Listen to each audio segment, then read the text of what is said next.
Hi everybody, Jim Perkins here. Welcome to my shop. Thought I'd talk to you a little bit about my entry into the YouTube Chopper Challenge.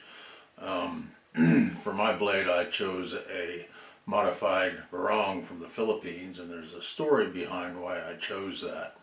When this particular challenge was announced, I was kicking around all kinds of ideas about making a little war hatchet or something along a competition chopper or something like that. And I was visiting with my wife about what they were looking for in this particular competition. And she started telling me about when she was a kid in the Philippines. That's where my wife grew up, in rural Philippines outside of Cebu. About how she would carry around this, she called it a hatchet or like a machete at the time. And she would use that to harvest food that she would use to feed for the carabao, what we might think of as a water buffalo. They had carabao, to cut wood, and they'd use it in their kitchen. The wood that she would cut, her mom would use on their fire. They cooked outside on an open fire when she was a kid.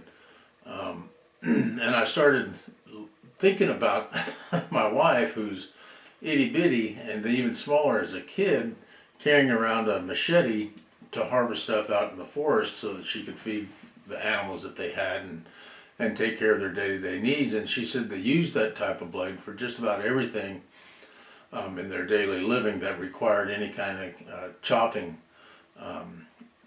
for whatever reason. So I started doing a little looking online, looked at the various Filipino blades, the barongs and what have you.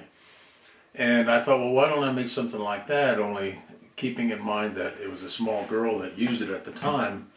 I decided that I was going to make a barong, keep it fairly simple, step up the game a little bit as far as the steel was concerned and put on some nice wood, but something that would represent what she was using when she was a kid, growing up in the Philippines for their day-to-day living needs. And what I came up with is this. It's a small barong, made to fit a kid's hand, so to speak. She still has family that live in the rural Philippines, still has two sisters that live there. She's one of 6 girls, no brothers, all girls in her family. The cutting edge on this is right at just a little over 9 inches with a 14-inch overall width. And I used 15 N20 and 1095, and there are 272 layers in the steel. I'll get better pictures posted when I do my build video, but it came out beautiful. And then it's got stabilized orange and violet maple wood on it, and along with copper liners and nickel silver pins. But the reason I went with something fairly simple was I wanted to represent what my wife, something that my wife had used when she was a little kid growing up in the Philippines, and what the kids there today are still using. That's very utilitarian in their everyday, day-to-day lives. Not necessarily a combat blade, although one could certainly use it for that, but something that represented just getting by and just how they went about living their lives and surviving in some fairly difficult rural locations. So I made this with her in mind. It came out absolutely beautiful. The steel on it is nice. It's crazy sharp.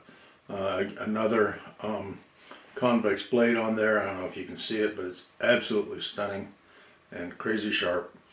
And the wood on here I got from Vivid. They're online. When I post my build video, I'll have the link in the build video for their wood.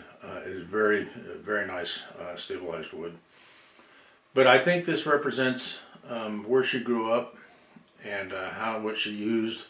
It's made for someone of smaller stature. Obviously, you can see the handle on it is not a big handle. It's made for someone of smaller stature.